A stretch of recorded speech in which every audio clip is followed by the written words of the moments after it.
વાઘોડિયામાં NRLM સખી મંડળ યોજનાની બહેનો તાલુકા પંચાયત કચેરી ખાતે રજૂઆત કરવા પહોંચ્યા. વાઘોડિયા તાલુકાના NRLM મિશન મંગલમની સખી મંડળ યોજનાના તાલુકા લાઇવલીહુડ મેનેજરને સરકારના લાયકાતના નિયમ મુજબ ફરજ પરથી મુક્ત કરવામાં આવતા તાલુકાના 8 સેજાની બહેનોને છૂટા કરેલ એમની નોકરી લેવા માટે તાલુકા વિકાસ અધિકારીને રજૂઆત કરવામાં આવી હતી. વડોદરા જિલ્લાના DLM મૂલરાજસિંહ વાઘેલા 14 વર્ષથી અને વાઘોડિયાના TLM દક્ષાબેન પારેખ 17 વર્ષથી ફરજ બજાવતા હતા.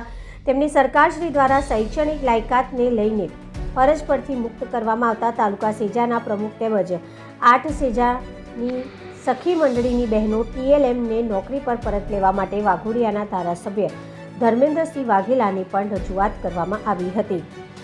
સખી મંડળની બહેનોને સેજાના પ્રમુખે લેખિત તેમજ મૌખિકમાં રજૂઆત કરી જણાવ્યું હતું કે 17 વર્ષથી TLM ફરજ બજાવતા દક્ષાબેને સખી મંડળની બહેનોને તેમજ પ્રમુખને મહેનત કરી શીખવાડી અને તૈયાર કર્યા છે અને તેમના લેવલ સુધી લઈ ગયા છે. તો અમને TLM દક્ષાબેન ફરજ પરથી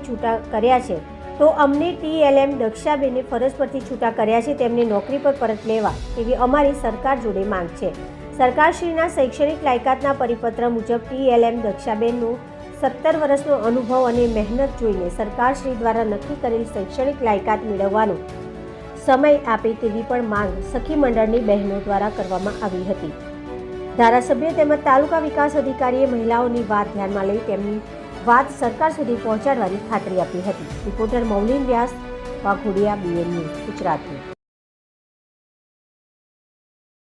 અમે NRLM યોજના સખી મંડળના બહેનો છે અને અમે NRLM યોજનામાં બધા બહેનો જોડાયેલા છે અને અમારા જે કર્મચારીઓ છે જે અમને અત્યાર સુધી અહીંયા લાયા છે અને જેને પાયો નાખ્યો છે એવા આજે કર્મચારીઓને છૂટા કરવામાં આવ્યા છે અને અમે બહેનો અત્યારે આજીવિકા મેળવી રહ્યા છે અને અત્યાર સુધી જે પહોંચ્યા છે એમાં એમનો અમૂલ્ય ફાળો રહ્યો છે. જેથી અમારી સરકારશ્રીને વિનંતી છે કે જે આ સરકારશ્રીનો પરિપત્ર આવ્યો છે અને બહેનોને જે શૈક્ષણિક લાયકાતના લીધે અત્યારે છૂટા કરવામાં આવ્યા છે જિલ્લામાંથી, તાલુકામાંથી અને ગુજરાત રાજ્યમાંથી, તેથી અમે સરકારશ્રીને વિનંતી કરીએ છીએ કે આટલા વર્ષનો અનુભવ અને કર્મચારી ફરજ બજાવે છે તો એમને થોડો સમય આપે અને શૈક્ષણિક લાયકાત એ મેળવી લે એટલા માટે વિચાર કરે અને જે ફરજ પરથી એમને છૂટા કરવામાં આવ્યા છે તે પરત લે અને જે બહેનો અત્યારે અહીંયા આવી છે એ બધી આ સ્ટાફના લીધે આ કર્મચારીઓની મહેનત અને લાગણી જે આ બહેનો પ્રત્યે હતી એ બહેનોને અત્યારે અહીં પગભર ઊભા કર્યા છે. એટલા માટે અમે સરકારને વિનંતી કરીએ છીએ કે અમારા કર્મચારીઓને છૂટા ના કરે અને એમને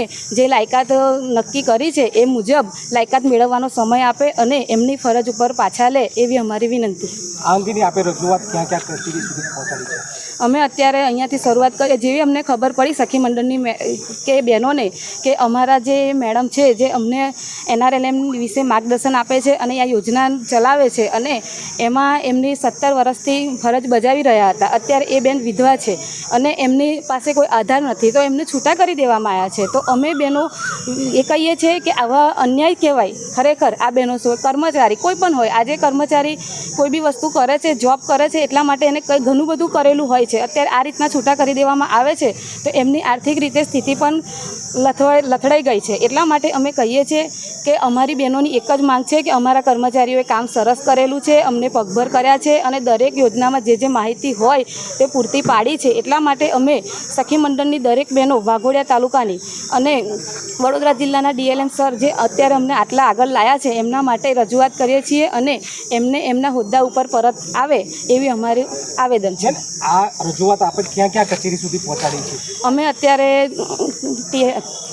TDO સરને રજૂઆત કર્યા છે અને એમને કહીએ છીએ કે એમના લેટરથી અમારા મેડમ છૂટા થયા છે તાલુકા લેવલથી, એટલે એમના દ્વારા પ્રયત્ન કરવામાં આવે અને અમારી બેનને પાછા લાવે એવી અમારી વિનંતી.